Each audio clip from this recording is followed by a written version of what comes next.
Hello, this is UCL Uncovering Politics. This week we're exploring the experience of disabled people in work and asking the question, how can we make our workplaces more inclusive?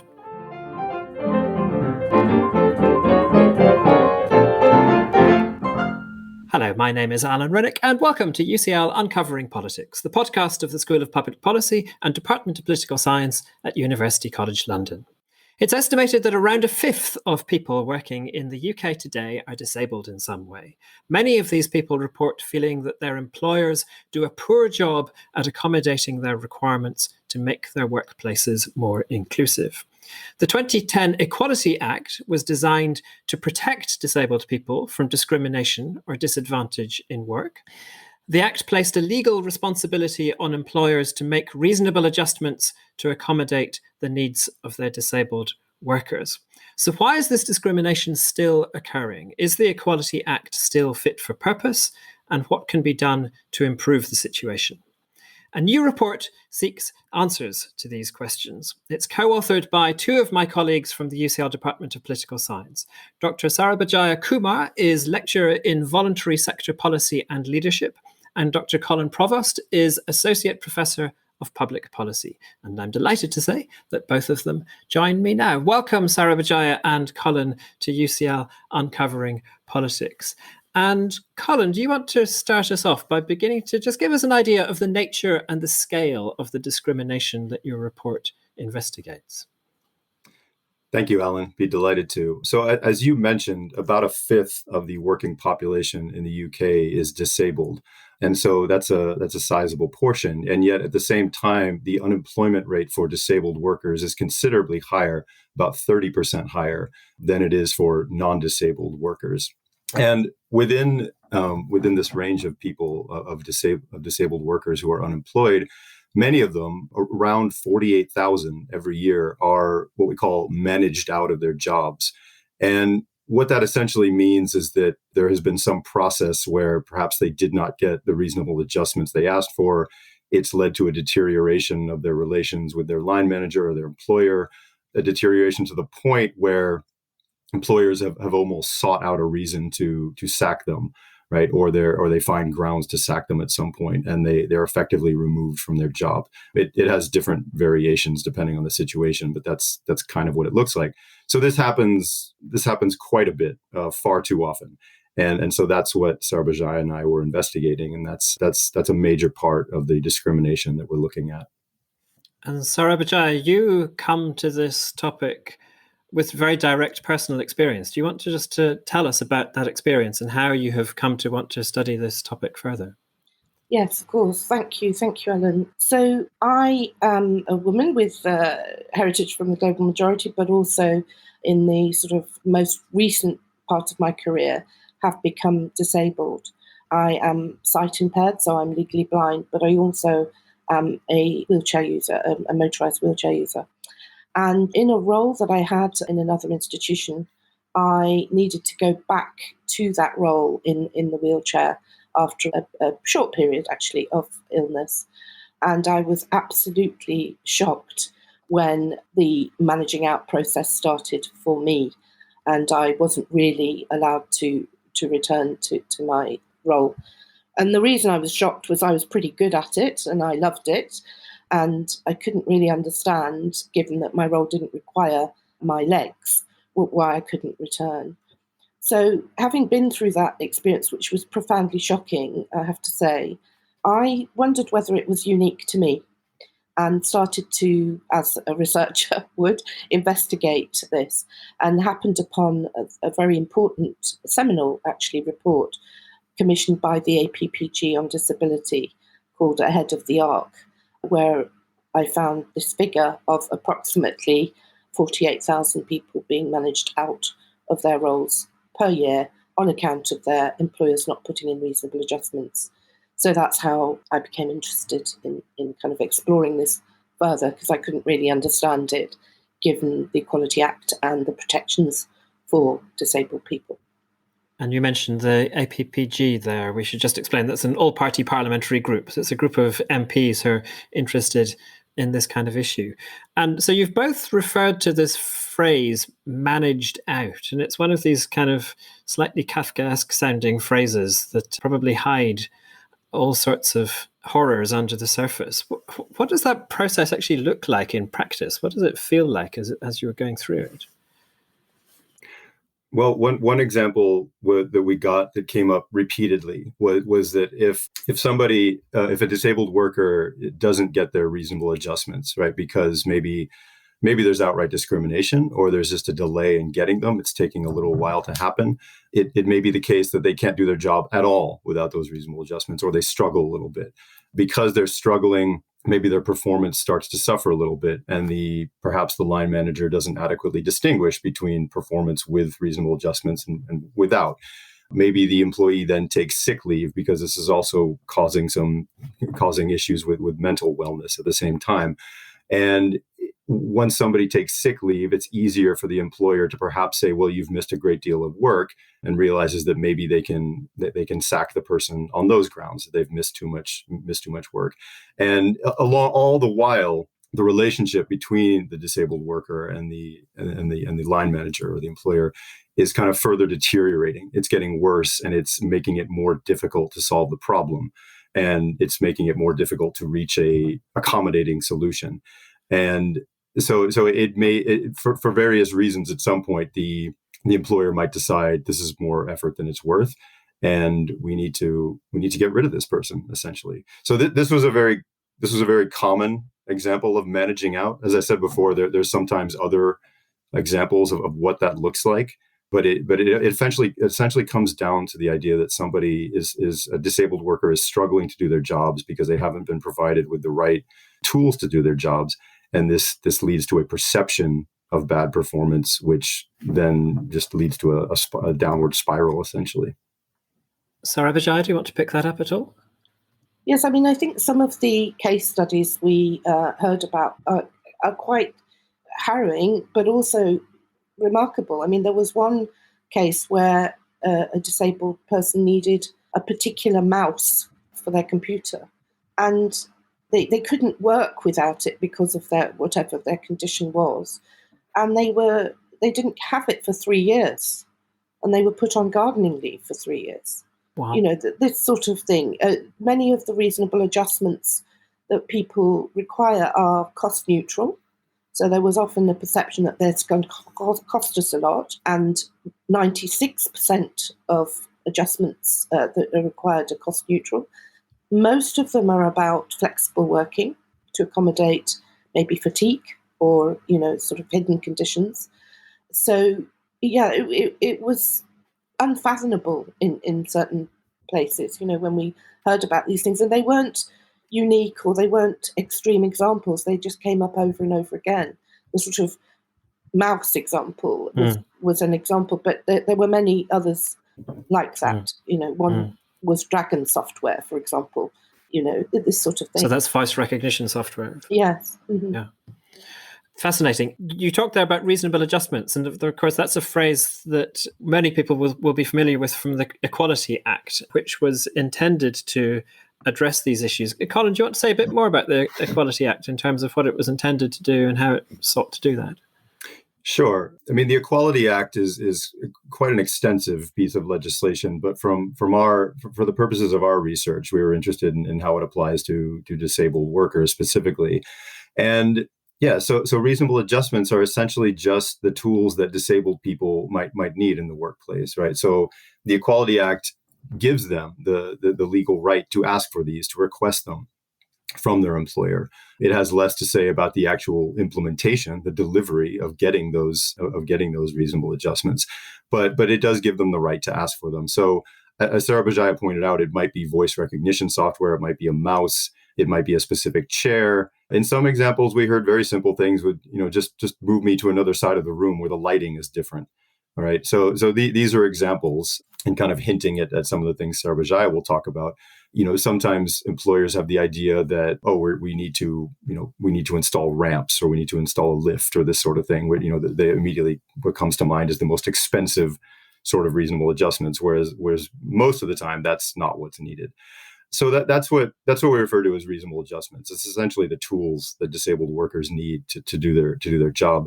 Now, what's also interesting about the Equality Act is that it's something where my interest here comes from a regulatory compliance point of view. How are organizations complying with the Equality Act? But there's not really a inspector of reasonable adjustments. There's not regulation per se. There's nobody that comes around and says, are you providing reasonable adjustments, and prove to me that you are. What there is basically a judicial model of enforcement. So if a disabled worker believes that they have not been offered their job, or they've lost their job, they've lost earnings, they can bring a claim. They can take their employer to an employment tribunal, right? So they can bring a claim there, and that's essentially the enforcement model. And that has quite a few issues built in as well, which I can address a little bit later. But that's essentially the model by which the reasonable adjustments aspect of the Equality Act is enforced. So if the individual worker has the right to seek legal counsel and bring a claim before an employment tribunal against their employer, and that's, as I said, there's not really a regulation behind the Equality Act in this regard. So I'll be intrigued to hear your thoughts and your findings in relation to that further, and whether that is something that should change as an aspect of this provision. But before we get there, so you've already mentioned several times the research that you've done here. And so this research has involved interviewing quite a lot of people, 40 or so people, I think, with a variety of different kinds of experience. So that includes, I think, employers, as well as people who have lived experience of being put through these sorts of processes. And so we'll hear a lot about what you've found from those conversations in a moment. Just before we get there, one of the interesting kind of conceptual points that I think it's important for us to be clear on is in terms of kind of different ways of conceptualizing and thinking about disability. And Sarabha Jaya, you talk in the report about social model contrasted with a medical model for thinking about these issues. What do these terms mean, and what view do you take in the report on how we should approach this issue? Yes, well, just before I tell you about the social model, I think I'll just address the point where you talk about the complexity, in a way, of disability, because that in itself is a key issue.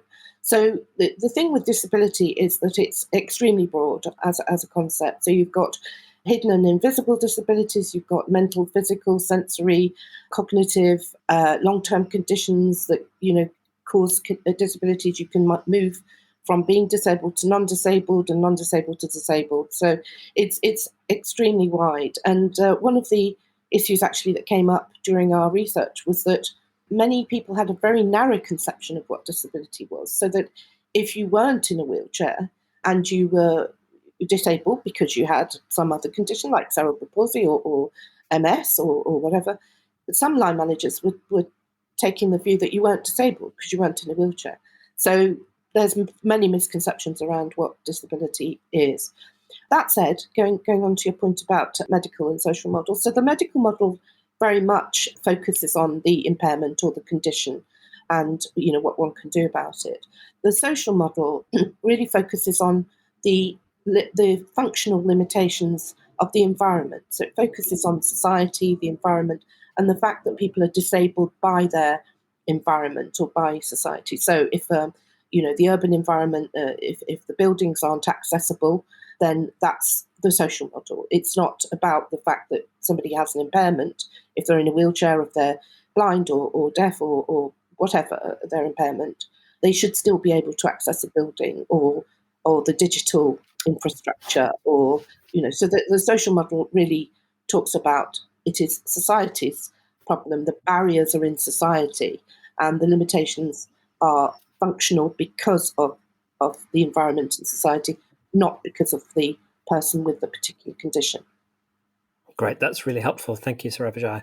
And sticking with you for the next question. So we've already hinted a little bit about some of your research findings, but let's dig into those a bit further. So what did your research uncover about the current experience of disabled people in their workplaces? You've talked a bit about some of the problems, but one of the advantages of this research, I guess, is that you can start to go into real detail and start to see how does this actually work for people in their own lives. So what did you find? What would you like to highlight? And I think the first thing is that, rather shockingly, 2/3 of the public either fear or are very uncomfortable around disability and disabled people. And that definitely translates into the organisation in the workplace. And so, in fact, very early on in our research, we interviewed an extraordinary person, and they said, it is not about reasonable adjustments. I know you want to know about reasonable adjustments. I know that's your focus, but it's actually about disability. And I thought, I wonder. But then that was echoed throughout the research. And what she meant by that was that you almost don't get to have the conversation about reasonable adjustments because the fear and prejudice and ignorance around disability, it almost stops you having those conversations. So the very first finding that surprised me was that, actually. And that only when you've sort of been able to perhaps trust the environment in which you are, where you can feel comfortable to disclose, do you then go on to have the conversations about reasonable adjustments. And then they're not always very productive either. So sometimes you're given some of them, not all of them, so they're partially given. Sometimes you're given none at all, or it's so long before you get them that it's no good. The other thing about reasonable adjustments that we found as well, if you can have that conversation with your employer, is that it's almost seen that once you've got the adjustment in place, that's it. But because of the nature of disability and health and conditions, and often because they change, your adjustments might need to change, and you might need to have an ongoing conversation. And that we also found wasn't often the case. So, those were sort of a couple of the key issues.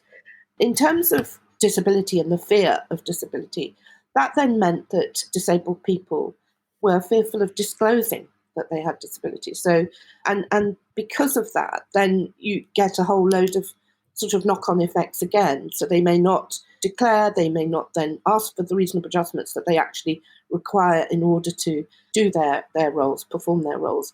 And then they can become quite ill because they're overworking to compensate for the fact that they haven't felt comfortable to disclose and got their reasonable adjustments in place. And then that has a knock-on effect both on physical health, mental well-being, but also not just enjoying your work like anybody would want to. Colin? We found as well that we asked most of our interviewees about the administration of reasonable adjustments and how it varied across sectors, right? Whether there was any real variation. And most people said there is not really there's not really a great deal of variation across, say, the public, private, nonprofit sectors. But where you are likely to find even more trouble with reasonable adjustments is in anywhere where there's precarious work, where there's 0-hour contracts. There's just going to be less of a focus on the well-being of the employee. It's a business model that's very, very pressured. That's just not going to reward employees most of the time. There's less likely to be union representation with precarious work as well. Unions do play a useful role here in terms of providing information to employers and employees. Some of our interviewees who work for unions also pointed out through their own research that workers are much more likely to reveal that they have a disability if they have union representation. So that was a very interesting finding. Whereas, much of the time they're not willing to disclose that if they fear there's prejudice, or they fear that revealing that is going to harm them in their job, right? So it's quite telling when you learn that some disabled workers fear even revealing it. And so these problems tend to be most pronounced in the area of precarious work. Now, in terms of if things get really bad and you do get to that stage of being managed out, right, and everything else has been tried and you've gotten to the worst case scenario, there are employment tribunals, right? And this is where the disabled worker has the chance to try to exercise their rights, right? But all the interviews we conducted, really the evidence showed that this is not a position you want to be in as a disabled worker. This is not an ideal place at all, no matter how strong the merits of your case might be or how strong the merits that you think they are. And that's because, number one, employment law is complex to begin with. And there's also the logistics of how do I file a claim, which employment tribunal, this sort of thing. You really need legal representation for all of this. Legal representation is expensive. Now, there are pro bono legal services. There are law centers around the UK, but they're not equally distributed. You might do better in some parts of the country, less better in others in terms of finding legal representation. Legal aid used to offer more of a way in terms of free legal access for disabled workers, but since that's been cut back in the last 10 years, that's been more difficult for ordinary workers to get. So many workers do not meet the low income threshold to qualify for legal aid, and they find themselves in a bit of a no man's land. So that's the first thing. They need lawyers, right? Because they're going up against their employer or whatever organization they work for, who is almost certainly going to have very strong legal representation. So it's definitely a bit of a David versus Goliath battle. But the additional problem is that once you get to this point, one thing we heard is that the employer at this point will usually take the tactic of denying that you are disabled, right? So that they will adopt the legal tactic of, we didn't know this person was disabled, or we're not sure that they're disabled. And this, this might work from a legal point of view for them, but it also has the effect of trying to wear down the employee, get them to settle as quick as possible, because it really results in a traumatic experience. The employee now has to go on the stand and talk in detail about very private things, right? About medical records, about their experience of being disabled, basically having to prove that they're disabled. And so they have to testify about this. And this often leads to serious problems with their own mental health. And it ends up effectively being quite a traumatizing experience. So they have to go through all of this. They have to go through it for some time. And all the advice that they're going to get usually from their lawyer, from the union, who is ever representing them, is settle as soon as possible, right? Settle as soon as possible so that it doesn't drag out. So you don't have to experience this. So you can do that, right? That's one advantage. But of course, the problem is then the precedent is built up by case law. So if there's a settlement early on, there's going to be less of a precedent to build on, showing that, well, this company did something. And when we have future instances, we're going to be able to look at that example, right? There's not going to be quite that same level of precedent. The award might be smaller if you settle, particularly if the company has gone out of its way to try to prove that you're not disabled, right? Often they'll make the employee sign a non-disclosure agreement. So you can't talk about it. You can't share more information about it. And that also has the effect of mitigating any potential legal precedent into the future. So, the deck is really stacked in favor of the employer organization. And I kept thinking back to the research of Mark Galanter, who is well known for this article, Why the Haves Come Out Ahead, where he talks about, in court, repeat players versus one-shot players. And in this case, the employer organization is usually the repeat player. The disabled worker is almost always the one-shot player, who is really kind of like a deer in the headlights and doesn't quite know how to proceed. So kind of foreshadowing what we'll talk about in terms of recommendations, really recommendations on employment tribunals is try not to get to that point, because it's not a great way forward for the disabled worker, even though it is there ostensibly for them to exercise their rights. And shall we get to that point now, actually? So you talked earlier about the fact that the Equality Act takes this judicialized approach to enforcement, and you suggested that an alternative would be to have a regulator rather than relying on the court system. Would that be better in this case, in this scenario? It's a great question. Several of the people we interviewed spoke of a regulatory model as if maybe it would be something that helped, but few people really articulated what it might look like, how it might be better. There were some things with regards to employment tribunals, like having greater diversity on the panels, that like having more disabled workers might help. But of course, that implies that you're already at that stage. In terms of actually having inspectors or something like this, this would have to be something that's very carefully thought through, because it would pertain to all organizations, right? So, I mean, there are very few sectors that are exempt from the Equality Act in this regard. We know that the military is exempt, and to be honest, I don't know precisely every other sector, but this applies to most organizations. And so there would have to be a sort of risk regulation, right? Who's most likely to offend, and how are we going to examine whether or not they're offering reasonable adjustments? But the other problem here is that a lot of the research looking at, in America and elsewhere, looking at anti-discrimination law, shows that there are various ways of internally managing these problems, right? So that organizations can sometimes get away with it. That they can say the right things, while deep down they're not really prioritizing equality in their habits, their routines, their procedures.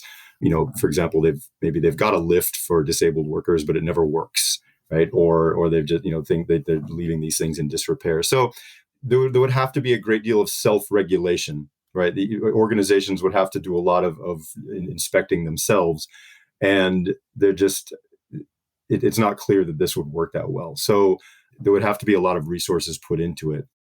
Sarah Bajaya? Yeah, so there's two government schemes that are potentially very, very helpful in this space. One is called Disability Confident, and it is where employers can sign up to a government scheme to really show what they're doing in relation to disability and disabled workers. And there are a number of levels, 1, 2, and 3.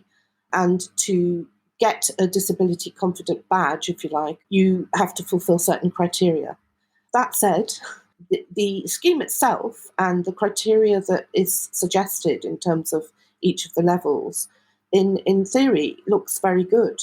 In practice, you don't actually have to fulfill much of the criteria in order to get the levels. So it's slightly problematic because it gives the semblance that if you're a disability confident employer and you can be a leader, so that's the level 3, you can be a leader. You can actually be a leader without employing disabled people. And so if a disabled person applies to a disability confident leaders organisation, they can't be assured or reassured that it is in any way disability positive as an organisation. It seems sort of a bit of a sort of tick box. Prior to Disability Confident, there was a scheme called the 2 Tick scheme, and it suffered from much of the same reputational issues, which is why this scheme came about. So there's been some work by colleagues of ours, and in fact one of our advisors, Professor Kim Hock, in this area, and that he and Nick Bacon, Professor Nick Bacon, are quite critical of it. But in our report, we look at it and see that the scheme itself is very, very positive and has very, very good indicators of what needs to be achieved. But it needs to be, I think, much more strengthened. I think that employers need to fulfill all the criteria in each level and move up accordingly. So that's one of the government schemes. So I think if it can be strengthened, that would be a very, very positive thing for the disability community. The other scheme is called Access to Work. And Access to Work is a phenomenal scheme, really, in theory and concept. And it provides finance, really, and support for disabled people to get to and from work if they require transport support, but also with the reasonable adjustments that cost employers. And that's why, if employers are worried, oh, well, this disabled person is going to cost so much from our budget and we don't have the budget. Well, most of it is certainly covered by Access to Work. All of it if you're a small employer, but much of it if you're a larger employer. Now, the issue with Access to Work is not the concept and not what it offers, because it's great, but the implementation of it. And the challenge that disabled people face with Access to Work is that it's often not timely in its response, and it's often not responsive. So again, we found that to be the case, but sort of so have other researchers. So the Centre for Social Justice did a disability commission chaired by Lord Shinquin, and they found much of what we found too. So we're, in our recommendations, echoing some of their recommendations too. So just what needs to change here? I mean, it sounds like, tell me if this is wrong, but it sounds like you're saying conceptually, the law gets things about right. So the Access to Work scheme, in theory, you said, is very good. The Disability Confidence scheme, in theory, is very good.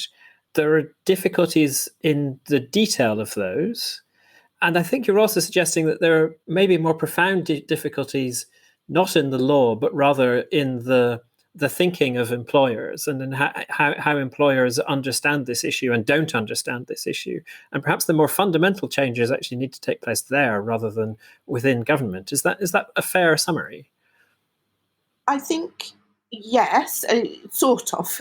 I think absolutely right. Employers are highly responsible in this regard, and certainly, line managers and HR advisors in those organisations, and also occupational health in terms of their advice as well. These are very important actors, if you like, in terms of employing disabled people. But I think what we did hear quite a lot from employers was that they really wanted a lot of advice. A lot of them, because of the fear, because of the prejudice, because of the ignorance, because of the lack of awareness training around the Equality Act and what reasonable adjustments means and all these things, wanted government advice. They wanted a sort of one-stop shop, as it were, where they could go for the latest research, the latest legal advice, the latest advice to help them with their policies and implementation of their own policies.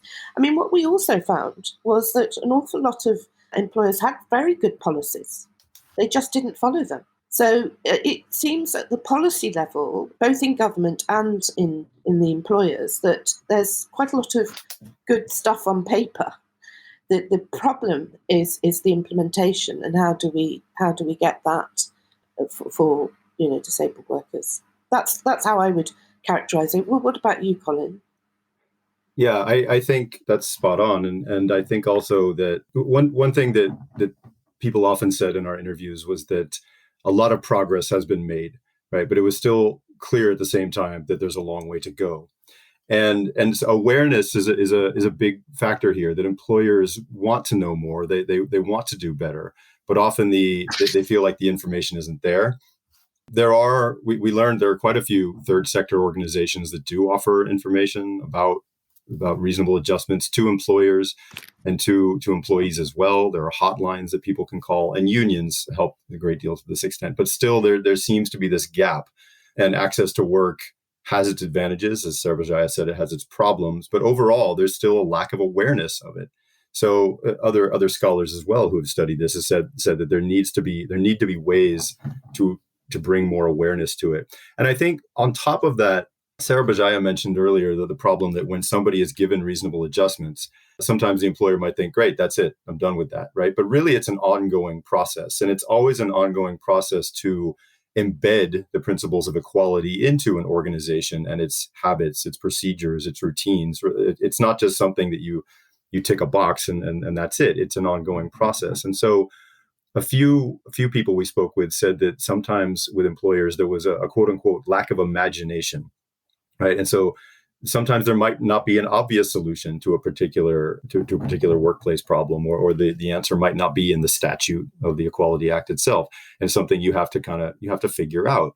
And sometimes this seems like a strange thing for employers to have to think about, maybe if they see it as a legal problem. But sometimes when you're thinking about compliance, it's about sitting down and thinking, okay, how can we accommodate everybody in a way that it's not necessarily found in the law itself. It's just something we have to do that's legal, that will accommodate everybody at the same time. And so there has to be that imagination, and that would probably help employers to to think more carefully about how to embed principles in their organization completely. As Sarah Bajaya said, more of a one-stop shop might help with some of these things, but really it's about providing greater awareness, trying to inspire more imagination in how they think about reasonable adjustments and disability in the workplace. But there's not really one easy solution to it, and that's part of the challenge as well. Sarah Bajaya? No, I was just going to say, to add to that, the other complexity is that often disabled people themselves are not aware of what reasonable adjustments they can request, or even what they require. Because, the issue around disabled workers is that the majority of disabled people in work have acquired their disability whilst they've been in work. So, it's a change for them as well. So this kind of one-stop shop would also help through advising disabled people themselves. So, I would just add that to it, that it's not all the employer and it's not all the government, it's also disabled people themselves, but it's also because they're trying to understand kind of the limitations given their particular condition, which may have just started. I mean, this was the case with me. I was losing my sight. I didn't know how that would impact on my own work. And of course, being in the academy, we read a lot and we teach and we have to use PowerPoints and stuff. But I've worked it out, and I do have sighted support workers who are absolutely fantastic, and it enables me to continue my role. But I wasn't blind before. So, these are things that also the disabled worker has to work out, but have time to work out as well. Final question then. We're recording this a little bit ahead of time, but this episode is released the day after the launch of your report. So the report is done now. What are your own next steps? So we've got a number of recommendations from our report, and one of the things that I would like to do, and we talked earlier about raising awareness with employers about disability and disabled people in order to kind of build confidence and trust between non-disabled and disabled people. So one of the things I'd like to do, and I've put in a grant application to philanthropists, is to work with employers to raise that awareness, but also kind of talk about with line managers, with HR departments, about how does one have these conversations.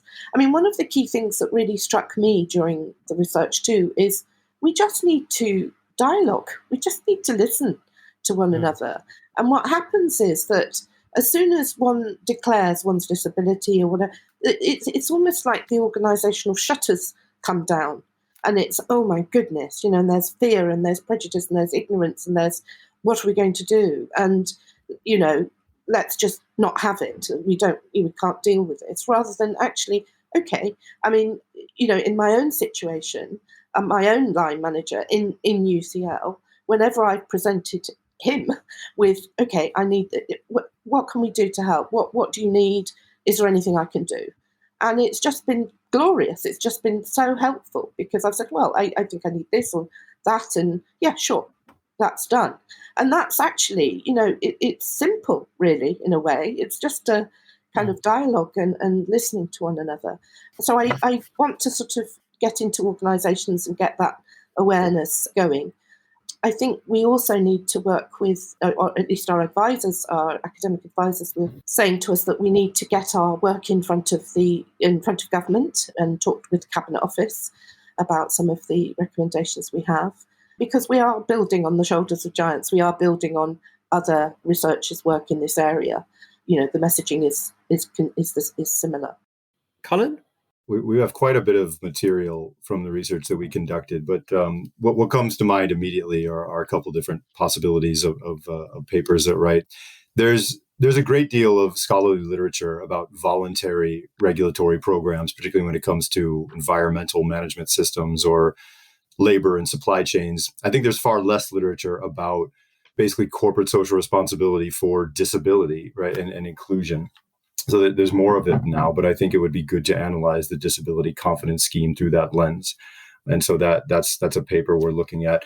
Additionally, the organizational culture of different organizations, this proved to be an overwhelming theme in the research that we did. And so I think there's at least one interesting paper to write there that kind of builds on the work, particularly socio-legal work, like our own Professor Lisa Van Halle in our department, but the work of other scholars also who have looked at, say, the Americans with Disabilities Act and the ability of organizations to really embed principles of equality into their organization. So this was something that there's a great deal of variation that we saw in that. And so I think something about how organizations take the Equality Act seriously or don't take it seriously, and what are some of the reasons for that. So these are some of the scholarly outputs that we hope to produce in the near future as well.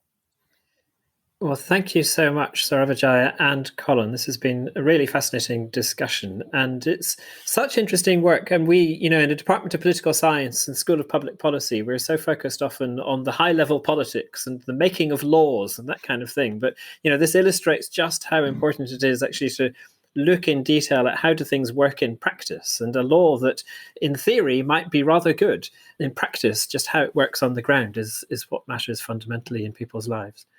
Final point, Mr. Ravijay? Yes, final point, if I may. This has been quite a heavy discussion in terms of, the challenges for disabled people. But actually, Colin and I have had a glimpse into the future, and we have talked to very, very enlightened employers who are really sort of taking a very different tack, really. So they've almost taken the social model of disability and taken it as an organisational change model. And think of, first of all, they don't distinguish between disabled and non-disabled workers. They talk about their talent and they talk about how to get the best out of their talent. And they have centralised what they don't call reasonable adjustments, because they said that's almost too legal. They've centralised what they call adjustments, and those adjustments can be requested by anyone.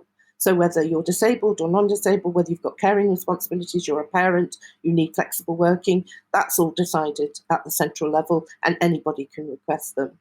And they've got very positive cultures, very positive organisational cultures, where people who are disabled or can trust their organisations, and they're often viewed very positively as well. The one thing that I didn't say at the top of the podcast was, one of the issues that people, the prejudice that underlines this, is that people think that disabled people are not very productive, or not as productive as non-disabled people. And actually, the research is rather the opposite. In the research that has been done, they have found that actually disabled people in many spheres outperform their non-disabled colleagues. And I would think that part of that is because they're highly motivated to do so, because they're so keen. We're so keen to continue in our employment and be in work that you almost outperform really. But yes, we've seen into the future. There are some fantastic, particularly globally leading organisations that are kind of getting this stuff right. And if we can learn from them, then it'll be a really positive, inclusive and accessible world for us. That's a wonderful positive note to end on. Thank you so much, Sarah Vijaya, and also Colin. We've been discussing the report Ableism and the Labour Market, co-authored by Sarah Vijaya Kumar and Colin Provost. The report was launched last night, that is on the 22nd of June, and you can find a link to it in the show notes for this episode. Next week, we'll be returning for the final episode of this season of UCL Uncovering Politics, where we'll be discussing injustice and the role of blame in addressing it. Remember, to make sure you don't miss out on that or other future episodes of UCL Uncovering Politics, all you need to do is subscribe. You can do so on Apple, Google Podcasts, or whatever podcast provider you use. I'm Alan Rennick. This episode was researched and produced by James Cleaver. Our theme music is written and performed by John Mann. This has been UCL Uncovering Politics. Thank you for listening.